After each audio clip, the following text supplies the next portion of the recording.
The scene opens on a relatable character.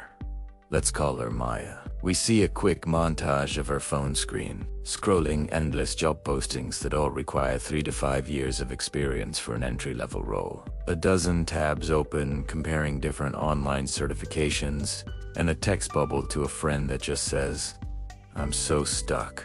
I literally spent 3 hours researching which online course to take, and ended up so overwhelmed I just watched TV. I am terrified of asking my boss a stupid question and having him think I am incompetent. What if I choose the wrong career path and waste years of my life and all that tuition money?" The montage cuts abruptly to a friendly, engaging host. "Hey, welcome to Wise Tales. If you've ever felt completely frozen by a decision, big or small, you are not alone.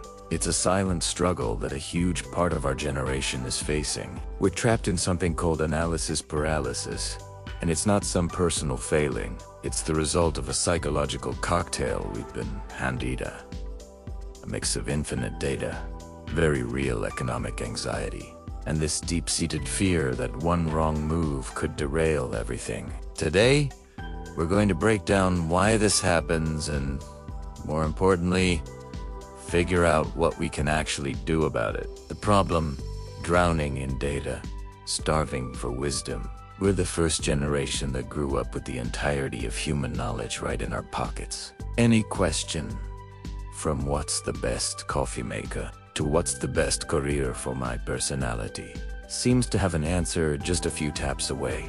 But this fire hose of information has had a weirdly paradoxical effect. Instead of feeling powerful, we often feel paralyzed. This is analysis paralysis. It's when you overthink a decision so much that you never actually make one. For us, it's practically a default setting. You have a choice to make. What's step one? Not looking inward.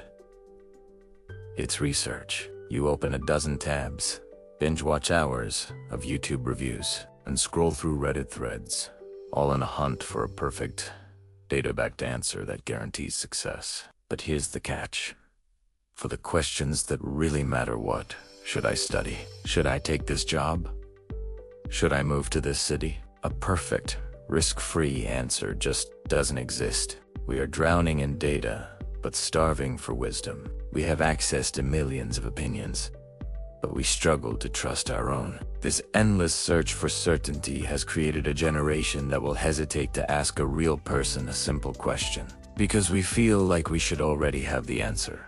And when we don't, it feels like a personal failure.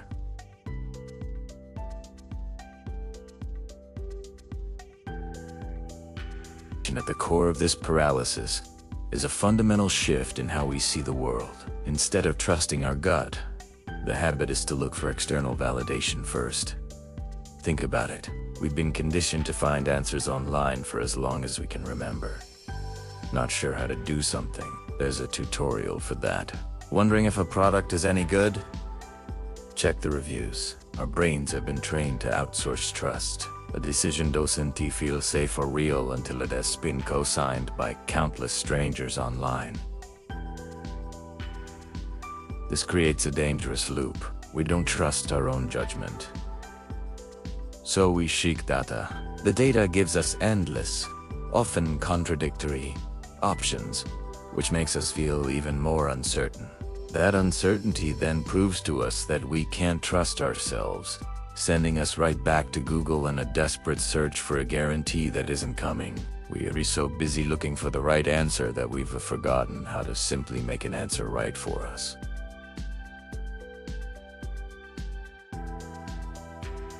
Now, let's add the next ingredient: money, or more accurately, the profound fear of not having enough of it. For a huge portion of Gen Z, finances are a major source of stress. A 2025 study found that 52% of Gen Z say economic instability is a root cause of their financial stress. Many of us watched our parents deal with the 2008 financial crisis, and we entered a job market where entry-level job postings have been on the decline.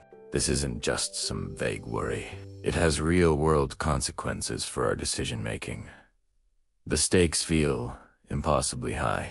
Choosing the wrong major or the wrong first job no longer feels like a simple learning experience. It feels like a one-way ticket to financial ruin, saddled with a mountain of student debt and no clear path to pay it off.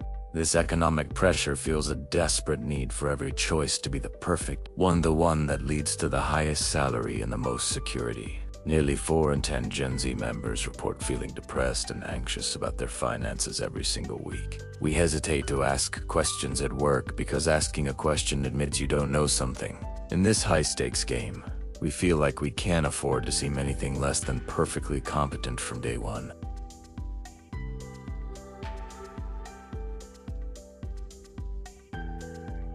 This brings us to the final, most potent ingredient, a crippling fear of failure. When you believe every decision is a make-or-break moment for your future, ambiguity becomes the enemy. Previous generations might have been more comfortable with figuring things out as they went along. For many in Gen Z, that kind of environment is terrifying. Studies show we thrive on clear directions, specific metrics for success, and constant feedback. In fact, one study found that 66% of Gen Z need feedback from their supervisor at least every few weeks just to feel secure in their job. This isn't about being needy. It's a powerful risk management strategy. If the path and the expectations are crystal clear, the risk of messing up feels a lot lower. This fear is amplified by living our lives online, where it feels like everyone else is posting a highlight reel of flawless successes. It's no surprise that in one survey, about 39% of Gen Z reported feeling anxious about important decisions and afraid to fail. We hesitate to ask for help because it makes us feel vulnerable. It's an admission that we don't have it all figured out. And in a world that feels like a competition for survival, vulnerability feels like a risk we can't take. If any of this is hitting home for you, if you've ever felt that pit in your stomach when facing a big choice, take a second to hit that subscribe button. Here at Esoteric, we're building a community to talk through these challenges, and we want you to be a part of it. And if you know someone else who's stuck in the analysis paralysis loop, share this video with them. You might be giving them the validation they need to hear. So, we're drowning in data, scared of financial failure, and allergic to ambiguity. In a perfect world, this is where a mentor or a trusted manager would step in to offer guidance. But for Gen Z, that's another broken link in the chain. A staggering 2025 report from the Harris Poll revealed that nearly 3 in 4 young people feel they lack access to mentorship. And it gets worse. Only 41% of young people feel highly confident navigating today's job market on their own. There's a massive gap between the guidance we need and the guidance we're actually getting. So, why is this happening? Many of us don't know who to ask. Feel awkward reaching out, or worry will just be a burden to busy professionals. After all, when you've been taught that you have all the information in the world at your fingertips, admitting you need a person to help you make sense of it can feel like just another failure. This leaves millions of us feeling like we're re-navigating a fiercely competitive world with no map and no one to ask for directions. Okay, so we've laid out the problem. It can feel pretty bleak. But understanding the forces trapping you is the first step to breaking free. This isn't about blaming a generation. It's about equipping it with new tools. Here's a way forward. First, reframe what it means to ask for help. Asking a question isn't a weakness. It's an advanced data gathering strategy. You've done the online research. Now, you need to gather human intelligence. Think of yourself as a journalist. You've read the background material. Now you're going to interview the expert source. Approach a professor, a manager, or a professional on LinkedIn, not with a vague, "Can you help me?" but with a specific, informed question. Try something like, "I've researched X and Y, and I'm trying to decide between A and B from your experience. What am I not seeing?" This shows you've done your homework, respects their time, and makes them far more likely to engage. Second, embrace the good enough decision. The quest for the one perfect, optimized choice is a road to madness. In reality, most decisions aren't permanent. You can change your major. You can change your job. You can even change your entire career. The goal isn't to find the perfect path from the start, but simply to take the next step. A good decision made today is infinitely better than a perfect decision that never gets made. Choose progress over perfection. Third, start exercising your intuition muscle. Your gut instinct hasn't disappeared. It's just gotten a little rusty from disuse. Start small. Make low-stakes decisions without a single Google search. Pick a restaurant based on its name. Watch a movie without seeing the trailer. Buy a shirt without reading the reviews. These small acts of self-trust will slowly rebuild your confidence in your own judgment, getting you ready for the bigger decisions ahead. Finally, seek mentorship proactively and strategically. Don't wait for a mentor to find you. Identify people who are where you want to be and reach out. Again, be specific. Instead of the intimidating ask, "Will you be my mentor?" Try this.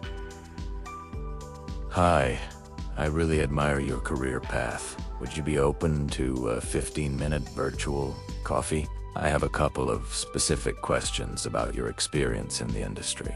This is a small, manageable request that often leads to bigger relationships. Remember, studies show 84% of young people say mentorship opens doors to possibilities they never would have discovered on their own. The hesitation, the anxiety, the analysis paralyses are not your personal failings. They are the logical symptoms of growing up in an era of information overload and economic instability. You are not broken for feeling this way, but you don't have to stay trapped.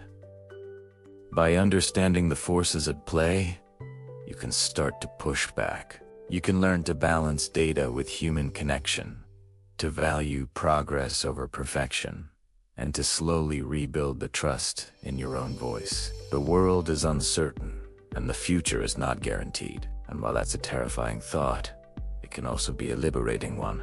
If there is no single right path, it means you are free to start walking your own. What's one decision you've been stuck on? Let's talk about it in the comments below. You'll be surprised how many people are in the exact same boat. And maybe we can find some clarity together. Thanks for watching, Wise Talez, and we'll see you in the next one.